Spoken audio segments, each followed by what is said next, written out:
welcome back to my YouTube channel Mas Rosa Ada. Di video kali ini aku bakal bahas saham IPO yang akan listing di bursanya kita, yaitu PT Barito Renewable Energy atau dengan kode brand punya Bapak Prajogo Pangestu. Wow, punya Bapak Prajogo Pangestu nih, pasti udah penasaran banget kan sama prospektusnya. Sebelum kita kulik lebih dalam soal prospektusnya, kita lihat dulu perusahaan apa aja yang dimiliki oleh Bapak Prajogo Pangestu yang udah listing di bursanya kita. Yang pertama itu ada BRPT atau Barito Pacific yang sudah listing di bursanya kita sejak tahun 1993 dan didirikannya itu sejak tahun 1979. Di tahun segitu kayaknya bapak aku baru umur 5 tahunan dan Bapak Prajogo Pangestu ini udah buat perusahaan. Ini terbukti bahwa Bapak Prajogo Pangestu ini bukan pemain baru.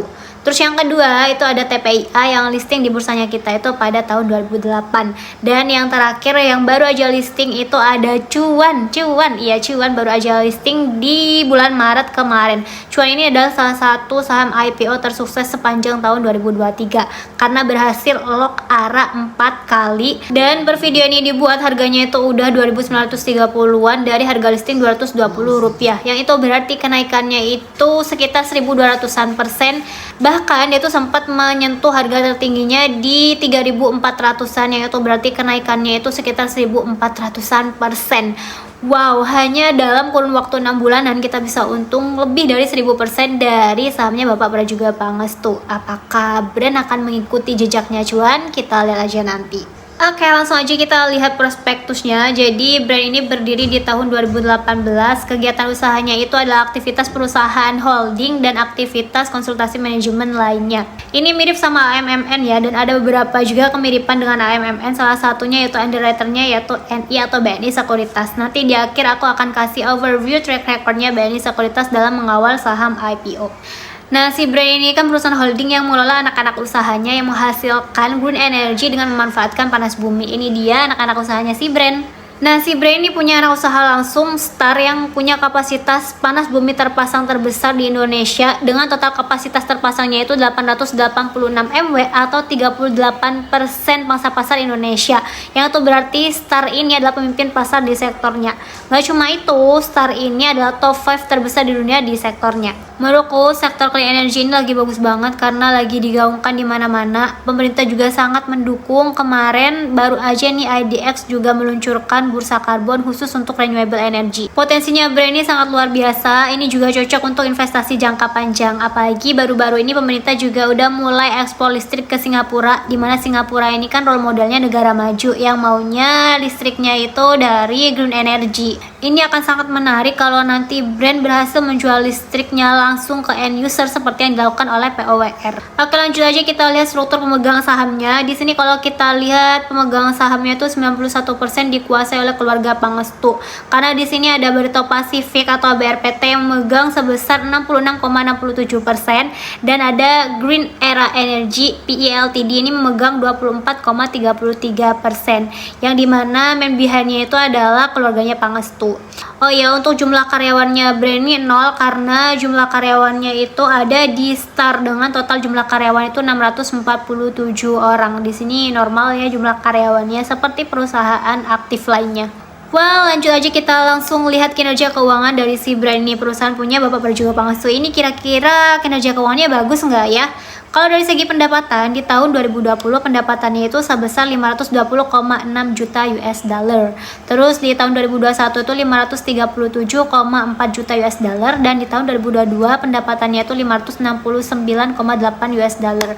Di sini dia tuh konsisten pendapatannya selalu mengalami kenaikan. Terus kita lihat laba bersihnya nih. Di tahun 2020 laba bersihnya si brand ini adalah 63,7 juta US dollar. Di tahun 2021 laba bersihnya 86,1 juta US dollar, dan di tahun 2022 laba bersihnya itu 91,1 juta US dollar. Kalau kita lihat di sini memang sih laba bersihnya itu setiap tahunnya meningkat. Cuman kenapa ya proporsi atau presentase dari laba bersih dan pendapatannya sangat jomplang? Kenapa pendapatannya itu besar tapi laba bersihnya itu nggak sebanding dengan pendapatannya? Itu karena beban keuangannya brand ini tinggi banget. Nanti akan ada korelasinya dengan likuiditasnya brand. Oke, lanjut aja kita cek nih kondisi liabilitasnya si brand ini. Nah, di tahun 2020 liabilitasnya itu sebesar 2,5 miliar US dollar, di tahun 2021 liabilitasnya 2,5 miliar US dollar, dan di tahun 2022 liabilitasnya itu 2,9 miliar US dollar.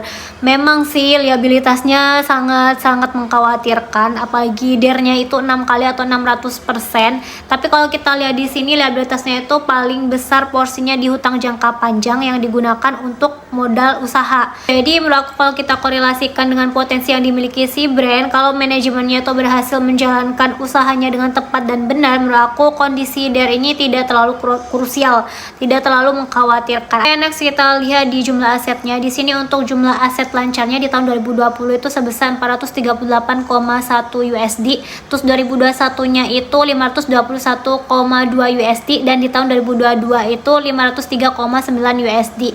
Terus di sini juga ada jumlah aset tidak lancar yang besar sekali. Di tahun 2020 itu jumlah aset tidak lancarnya itu 2,9 miliar USD, dan di tahun 2021 itu sebesar 3 miliar USD, di tahun 2022 itu 2,9 miliar USD. Aset tidak lancarnya ini bisa tinggi karena ini cuma estimasi atau potensi yang dimiliki perusahaan. Karena kalau dikulik, ternyata aset tidak lancarnya itu berasal dari dua macam. Yang pertama itu dari goodwill akuisisi salak atau derajat. Terus yang kedua itu dari akuisisi properti yang belum dikembangkan. Lanjut ke part paling ditunggu-tunggu banyak orang, yaitu valuasi. Nah, untuk valuasinya brand sendiri di sini price to sales-nya itu 10,1 kali sampai 11,8 kali. Untuk price to earning-nya itu 60,2 kali sampai 70,1 kali, dan untuk PBV-nya itu 14,1 kali sampai 15,3 kali.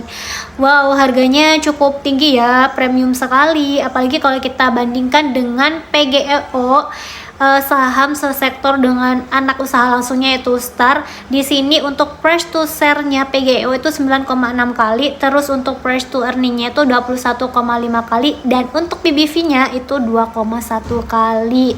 Jadi memang kalau dilihat secara valuasi ini mahal ya, harganya premium. Apalagi yang kan jadi pertimbangan itu di sini posisi likuiditasnya itu cukup tinggi dan beban keuangannya juga tinggi. Next kita lihat struktur IPO-nya. Di sini brand ini listing di papan utama dengan ARB 25%. Brand ini no warrant dan saham yang ditawarkan itu sebanyak 4,5 miliar lembar saham atau sebanyak 3,35% lembar saham yang ditawarkan ke masyarakat.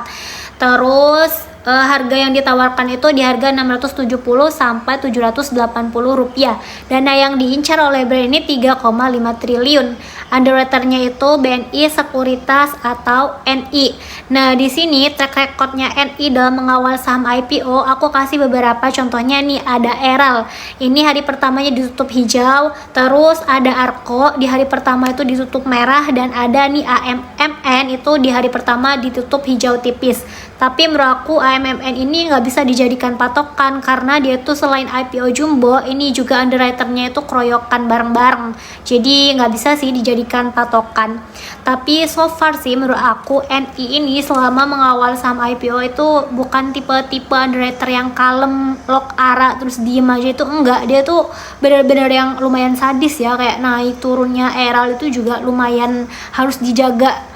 Oke, lanjut kita ke rencana alokasi penggunaan dana IPO-nya. Yang pertama itu 68% akan digunakan untuk pembayaran sebagian hutang ke fasilitas B Bank Bangkok. Terus yang kedua itu 32% atau sisanya itu akan digunakan untuk penggantian biaya penambahan kepemilikan saham Salak dan Derajat.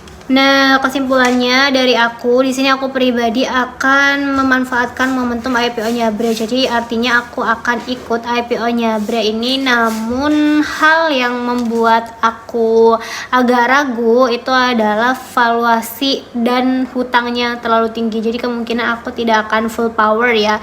Yang membuat aku sangat yakin itu ya karena Bre ini adalah sahamnya Pak Prajogo Pangestu. Itu aja sih, brandingnya emang kuat banget, jadinya mungkin akan banyak orang yang akan ikut IPO-nya Bre itu karena ini punya Pak Prajogo Pangestu dan juga renewable energy tadi. Itu aja video dari aku. Thank you udah nonton videonya sampai akhir. Jangan lupa like, comment, and share dan subscribe. Jangan lupa juga komen kira-kira selanjutnya aku bakal upload video IPO apa lagi ya.